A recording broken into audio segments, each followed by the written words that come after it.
သမနာဇီလန်စကီဟာလန်ဒန်မြို့ကိုရောက်ရှိလာချိန်မှာပဲဂျော့ချန်ဘွေယာကောင်းတဲ့ပုံရိပ်တစ်ခုထွက်ပေါ်လာခဲ့ပါတယ်။ချန်နယ်ပိုင်းမှာရှိတဲ့အသုံးပြုပြီးသားနျူကလ িয়ার လောင်စာတွေတိုးလောင်ယုံတစ်ခုဟာရုရှားဒရုန်းတစ်စင်းရဲ့တိုက်ခိုက်ခြင်းကိုခံခဲ့ရပြီးဒါဟာမော်စကိုရဲ့ယူကရိန်းပေါ်အလုံးစုံကျူးကျော်စစ်ဟာ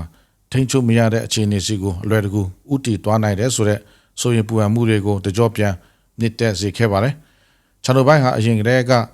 တိုက်ခိုက်ခံခဲ့ရဘူးပါတယ်ပြီးခဲ့တဲ့ဖေဖော်ဝါရီလတုန်းကအနုမြူဓာတ်ပေါင်းဖို့ဟောင်းတွေထဲကတစ်ခုရဲ့အပေါ်တက်မှာအပေါ်တစ်ခုပောက်ကွဲသွားခဲ့ပါတယ်ကုလသမဂ္ဂရဲ့နျူကလ িয়ার စောင့်ကြည့်ရေးအဖွဲ့ကတော့ဒီကနေ့တိုက်ခိုက်မှုဟာကံကောင်းထောက်မစွာနဲ့ပဲဓာတ်ရောင်ခြည်ထွက်စီမှုမြင့်တက်တာမျိုးမရှိခဲ့ဘူးလို့ပြောပါတယ်ဒါပေမဲ့လည်းပုံမှန်ခွဲရသမ္မတဇီလန်စကီကတော့ဒါဟာတမင်တကာလှုပ်ဆောင်တဲ့ရဲတင်ပြီးရုပ်မာတဲ့လောက်ရဖြစ်တယ်လို့ပြစ်တင်ပြောဆိုခဲ့ပါတယ်ဒီပတ်မှာတော့ယူကရိန်းအနေနဲ့ပြန်လည်တိုက်ခိုက်နိုင်စွမ်းပုံမရှိလာကြောင်းတက်တည်ပြနိုင်ခဲ့ပါတယ်စစ်ပွဲက၄နှစ်ကြာလာပြီးတဲ့နောက်မှာ၎င်းရဲ့ drone နီးပညာဟာယူခုအခါမှာအစိမ့်မြင့်ဆုံးအခြေအနေကိုရောက်ရှိနေပြီဖြစ်ပြီး drone ပေါင်းတန်းတဲ့ချီကိုလည်းထုတ်လုပ်နေပါတယ်ရုရှားရှေ့တောင်ပိုင်းက Krasnodar မှာရှိတဲ့ရေနံချက်စစ်တစ်ခုဟာမနေ့တုန်းကပြစ်မှတ်ထားတိုက်ခိုက်ခြင်းခံခဲ့ရပါတယ်ပို့ပြီးတော့အထိမ်းအမှတ်ဆန်တဲ့အောင်မြင်မှုတစ်ခုအနေနဲ့ရုရှားသမ္မတဂရိုတိုင်းနိုင်ငံခြားငွေတွေဆွဲဆောင်ဖို့တက်ရောက်နေတဲ့အဆင့်မြင့်ရင်းနှီးမြှုပ်နှံမှုအခမ်းအနားတစ်ခုကျင်းပနေစဉ်တွင်မှာပဲစိန့်ပီတာဘာ့စ်မြို့စီကိုဒရုန်းအမြောက်အများရောက်ရှိတိုက်ခိုက်နိုင်ခဲ့ပါတယ်ရုရှားရဲ့စစ်ပွဲစီးပွားရေးဟာစိုးရိမ်စရာလက္ခဏာတွေပုံမပြသနေပေမဲ့လည်းရုရှားစီးပွားရေးရဲ့အခြေခံအုတ်မြစ်တွေကိုတော့ဆက်လက်ထိန်းသိမ်းထားနိုင်ဆဲဖြစ်ပါတယ်ရုရှားဟာပြည်တွင်းရောပြည်ပကပါ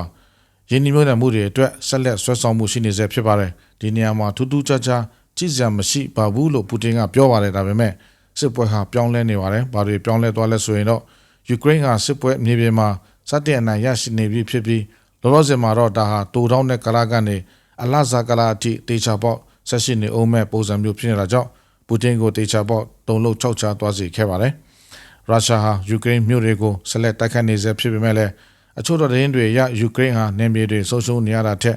ပုံမပြီးတော့ပြန်လည်သိမ်းပိုက်နိုင်နေပြီလို့ဖော်ပြနေကြပါတယ်။ပုံမကျပြန့်တဲ့ဒေသတွင်းနိုင်ငံတွေကတော့မမျှော်လင့်ပဲ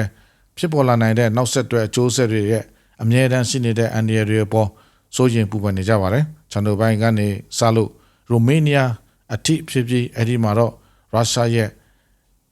hack လုပ်ခြင်းခံရတဲ့ယူကရိန်းရေတပ် drone တစ်စီးဟာတောက်ချန်နေတုန်းက Black Sea စိတ်ကမ်းမျိုးဖြစ်တဲ့ Constanta မှာပောက်ကွဲခဲ့ပါတယ်။ပြီးတော့ပူတင်ကမျက်နှာချင်းဆိုင်တွေ့ဆုံမှုဇယ်လန်စကီရဲ့တောင်းဆိုချက်ကိုညှင်းပယ်ခဲ့ပြီးတဲ့နောက်မှာလက်ရှိအခန်းထဲမှာရှိမနေတဲ့အထူးအခန်းကဏ္ဍကတော့သမ္မတထရမ့်ဖြစ်ပြီးသူကတော့အီရန်မှာရှိတဲ့သူကိုယ်တိုင်ရွေးချယ်ထားတဲ့စစ်ပွဲမှာအာရုံရောက်နေပါတယ်။သူကသင်ဟာအီရန်စစ်ပွဲနဲ့တိတ်ကိုအလုရှုံးနေတယ်လို့ထင်နေတာပါ။သူပြောတာမှန်ပါလား။ကဲကျွန်တော်လည်းမသိပါဘူးသူတို့တွေ့ဆုံဖို့အကြောင်းပြောနေကြတာကိုတော့ကျွန်တော်ဝမ်းသာပါတယ်။ကျွန်တော်တို့မှအဲ့ဒါနဲ့ပတ်သက်ပြီးလှုပ်ရှားတွေအများကြီးရှိခဲ့လို့ထင်ပါတယ်။တင်ပါတွေလုံနေလဲဆိုတာကိုကျွန်တော်အတိအကျသိပါတယ်ဒါပေမဲ့သူတို့တွေ့ဆုံမယ်ဖြစ်မယ်ဆိုရင်တော့တိတ်ကိုကောင်းမှာပါလို့ကျွန်တော်ထင်ပါတယ်ဇာလန်စကီကဒီကနေ့မိုးလယ်ပိုင်းမှာ UK နိုင်ငံစီကိုဆင်းသက်ခဲ့ပါတယ်သူပြီးခဲ့တဲ့မလာတုန်းကလာရောက်လက်ပတ်ခဲ့စဉ်အခါကကီစတာမာအနေနဲ့လုံခြုံရေးနဲ့ကာကွယ်ရေးဆိုင်ရာကိစ္စရပ်တွေမှာပုံမနဲ့ဆိုင်တဲ့ဆက်ဆံရေးတွေရှိဖို့သဘောတူညီခဲ့ကြပါတယ်ဒီကနေ့သူတို့ရဲ့တွေ့ဆုံပွဲဟာဂျာမနီနဲ့ပြင်သစ်ခေါင်းဆောင်တွေဖြစ်ကြတဲ့Frederick နဲ့ Emmanuel Macron တို့နဲ့အတူပြုလုပ်တာဖြစ်ပြီးဒါဟာအာရုံစိုက်မှုနဲ့ဦးစားပေးမှုတွေတခြားနေရာကိုရောက်ရှိနေတဲ့ USA ကချန်လန်ထားခဲ့တဲ့ထင်ရှားလာတဲ့ကွက်လာကြီးကိုဖြစ်စီဖို့ကြိုးပမ်းမှုတစ်ခုပဲဖြစ်ပါတယ်။